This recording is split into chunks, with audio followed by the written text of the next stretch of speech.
10 tanda-tanda kiamat besar yang disebutkan oleh Nabi SAW. Urutan yang pertama dari 10 ini adalah keluarnya Dajjal. Ini urutan pertama. Dajjal, jemaah sekalian, adalah diambil dari kata-kata Dajjalah yang berarti kekacauan. Ciri-ciri Dajjal disebutkan dalam banyak hadis yang sahih adalah mata kanannya yang paling pertama rusak seperti anggur kering. Kata Nabi SAW dalam hadis sahih, ketahuilah Dajjal buta mata kanannya dan Tuhan kalian tidak buta, karena dia akan mengaku sebagai Tuhan. Kemudian dia orangnya memiliki kulit yang kehitam-hitaman serta memiliki dahi yang lebar. Setiap orang beriman bisa membaca di dahinya tertulis 3 huruf kafara. Semua orang yang ngerti tulisan Arab, tidak ngerti tulisan Arab akan bisa tahu dan baca itu kafara, kufur. Rambutnya keriting dan orangnya tinggi besar. Kata Nabi SAW, kalau kalian dengar Dajjal keluar di satu lokasi, maka menghindarlah. Walaupun kalian harus lari ke gunung, dia akan keluar membuat kerusakan selama 40 hari.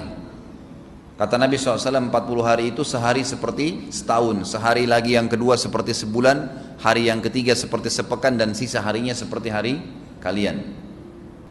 Dia akan keliling muka bumi semuanya, dan kata Nabi SAW, seluruh bumi ini akan dimasuki oleh Dajjal. Tidak tertinggal satu lorong, gang, jangankan kota atau desa, kecuali Dajjal akan masuk ke dalamnya, kecuali Madinah dan Mekah. Tidak bisa dimasuki oleh Dajjal. Kata Nabi SAW dalam hadis sahih, karena di setiap pintu gerbang Mekah dan Madinah malaikat menghenuskan pedangnya dan menghalau Dajjal sehingga Dajjal tidak bisa masuk. Pada saat dia tiba di Palestina, waktu yang bersamaan di kota Madinah berkecamuk. Kaum muslimin sepakat semua keluar untuk mengejar Dajjal dan membunuhnya. Keluar dari kota Madinah satu orang yang namanya seperti namanya Nabi Muhammad SAW, Muhammad bin Abdullah, dan dia dari turunan Nabi SAW juga. Dan orang ini punya julukan Mahdi, dikenal dengan Imam Mahdi. Inilah tanda-tanda kiamat yang kedua. Pada saat dia tiba di Mekah, dibaiatlah oleh banyak kaum muslimin, tidak disebutkan jumlah pasukannya, maka terbentuklah pasukan jihad yang mengejar Dajjal menuju ke Palestina. Lalu keluar tanda-tanda kiamat 3, langsung berentetan semua. Tanda-tanda kiamat besar yang ketiga adalah pada saat pasukan Imam Mahdi dengan pasukan jihad itu tiba di Darul Baydha namanya. Hadis menyebutkan di menara itulah, di masjid itulah Imam Mahdi mampir sholat asar bersama pasukannya. Dikatakan Isa alaihissalam akan turun sambil memegang kedua sayapnya malaikat, dan dari rambutnya yang basah meneteskan air. Maka dia pun turun, lalu kemudian dia masuk, dan orang-orang pada saat itu mengenalnya kalau dia adalah Isa, dan mereka sudah tahu ini masanya keluarnya Dajjal. Ini Mahdi sudah ada, mereka tahu akan turun Isa, sudah ada informasi seperti saya sampaikan ke Bapak Ibu sekarang, itu muslimin di zaman itu sudah tahu semua. Sholatlah mereka, kemudian mereka menuju ke Palestina. Ringkas cerita adalah Nabi Isa alaihissalam akhirnya tiba dengan pasukan mujahidin di depan pintu gerbang Babulut. Dajjal mengatakan, bukakan pintu gerbang, mereka tidak akan mampu melawan kita karena pasukannya mereka banyak memang. Maka Dajjal dengan sombongnya menunggu di depan pintu gerbang. Pada saat dibuka, Dajjal kaget melihat ada Isa alaihissalam. Dan pada saat itu kata Nabi SAW, Dajjal faham kalau sudah tiba ajalnya. Begitu melihat Isa alaihissalam, dia lari dan badannya sambil meleleh di depan para pengikutnya.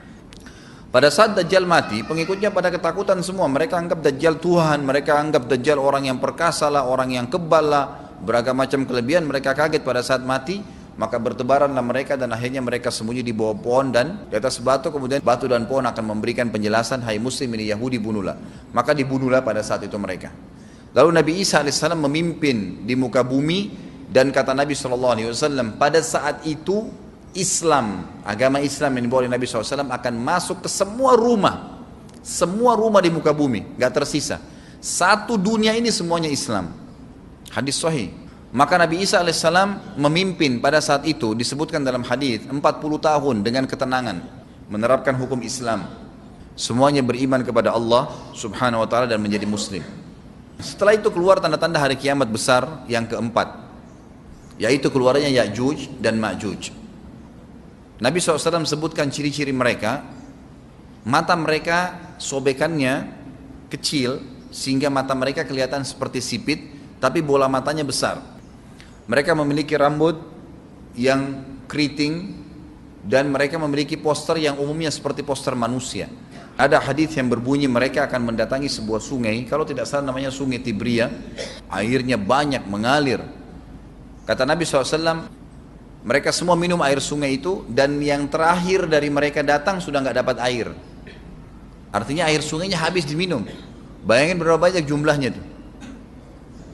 Pada saat itu Nabi SAW mengatakan, Allah berfirman kepada Isa, berkata, wahai Isa, aku akan mengeluarkan hamba-hambaku yang tidak ada seorang pun dari kalian bisa mengalahkannya, termasuk Isa alaihissalam, nggak bisa mengalahkan.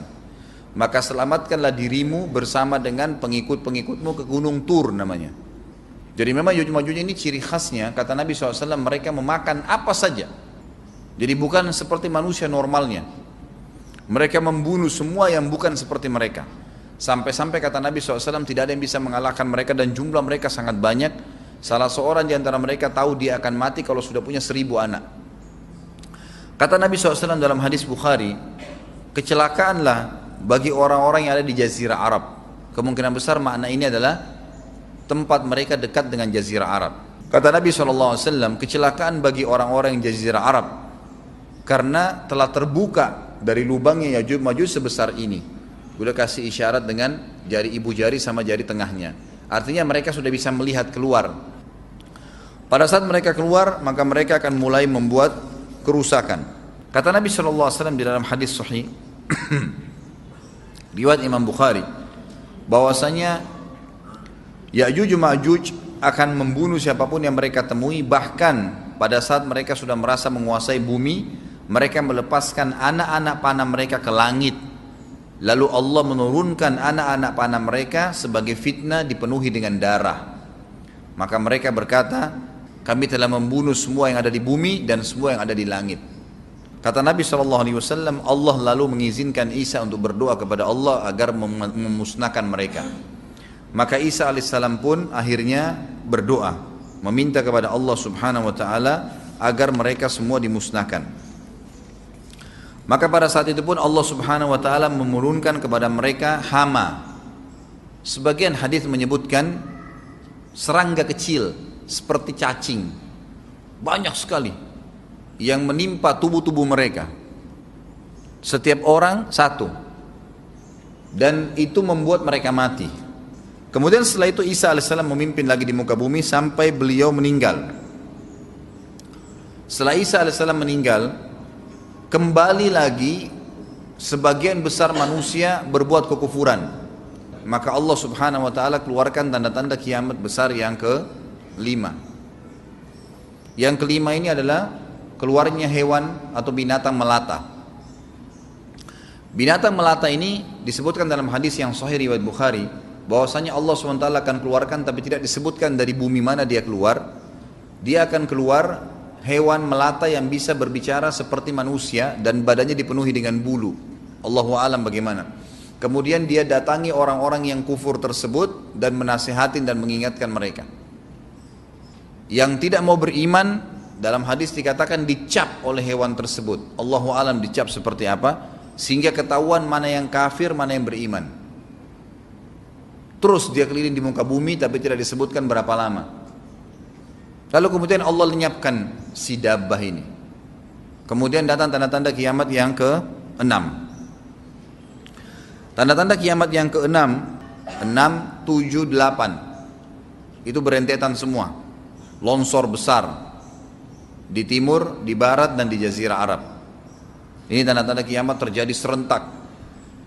Sudah 8. Kemudian terjadi yang ke-9, keluarnya api dari negeri atau dari kota Aden. Kota Aden ini di Yaman ya. Tentu hadis menjelaskan tentang masalah api yang keluar ini, artinya api bukan main-main, ini bukan kebakaran sebuah masjid atau sebuah bangunan 10 tingkat. Api ini bisa menghalau manusia untuk jalan karena panasnya. Sebagian riwayat menjelaskan api tersebut akan berdiri seperti gunung yang besar dan dari seluruh pelosok dunia bisa kelihatan. Kita bisa bayangkan bagaimana itu, yang akhirnya akan menggiring atau menghalangi orang-orang untuk jalan, susah.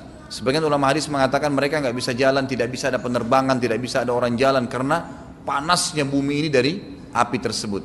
Dan itu memang kemungkinan besar akan keluar satu waktu, Allahu a'lam kapan. Dan yang terakhir tanda-tanda kiamat sebelum ditiup sangkakala adalah terbitnya matahari dari tempat terbenamnya. Dan ini sudah terakhir sekali. Makanya kata Nabi SAW, taubat akan diterima sebelum matahari terbit dari tempat terbenamnya. Artinya selama yang lain itu masih ada, masih bisa taubat. Kalau sudah itu sudah sulit. Ini tanda-tanda kiamat. Sebagian ulama memasukkan tanda-tanda hari kiamat kecil, ada yang masukkan tanda-tanda kiamat besar. Ada dua hal. Yang pertama itu adalah keluarnya Dzu Suwakatain. Ada orang dari negeri Habasyah dikenal dengan Dzu Suwaka. Dzu Suwaka ini sak artinya betis. Diberikan julukan Dzu Suwaka karena betisnya sangat kecil. Orang ini, Bapak Ibu sekalian, kata Nabi SAW akan menghancurkan Ka'bah. Dan kata para ulama pada saat itu memang manusia sudah sunyi, nggak ada lagi yang datangin Ka'bah. Orang-orang sudah lalai gitu kan. Keluarlah orang ini. Makanya sebagian ulama masukkan dia tanda-tanda kiamat sebelum terbitnya matahari dari tempat terbenam. Ditambahkan ini yang ke-11 atau ini yang ke-10, terbitnya nanti kiamat yang ke-11. Kata Nabi SAW, dia akan mencabut batu-batu Ka'bah satu persatu sampai rata dengan tanah. Dan saya sedang dilihatkan oleh Allah sekarang bagaimana pada saat dia mencabut batu itu. Hadis sahih riwayat Bukhari Muslim. Yang terakhir, yang kedua, yang berhubungan juga dengan tanda-tanda kiamat, ada yang memasukkan kiamat kecil, tapi ini lebih dekat dengan kiamat besar. Orang yang terakhir meninggal itu adalah orang dari asli suku Madinah yang sedang mengembala kambing. Kata Nabi SAW, orang yang terakhir meninggal dari kalian kalangan manusia, semua orang sudah mati tinggal dia sendiri, tapi dia nggak tahu. Dia lagi mengembala kambing, kemudian dia masuk dengan gembalanya ke kota Madinah, ditemukan semuanya tidak ada kehidupan, nggak ada orang, nggak ada binatang, nggak ada apa-apa, tinggal dia sendiri. Pada saat dia meletakkan telapak kakinya di kota Madinah, maka pada saat itu dia meninggal. Dan inilah manusia terakhir meninggal sebelum ditiup sangkakala terakhir. Allahu a'lam.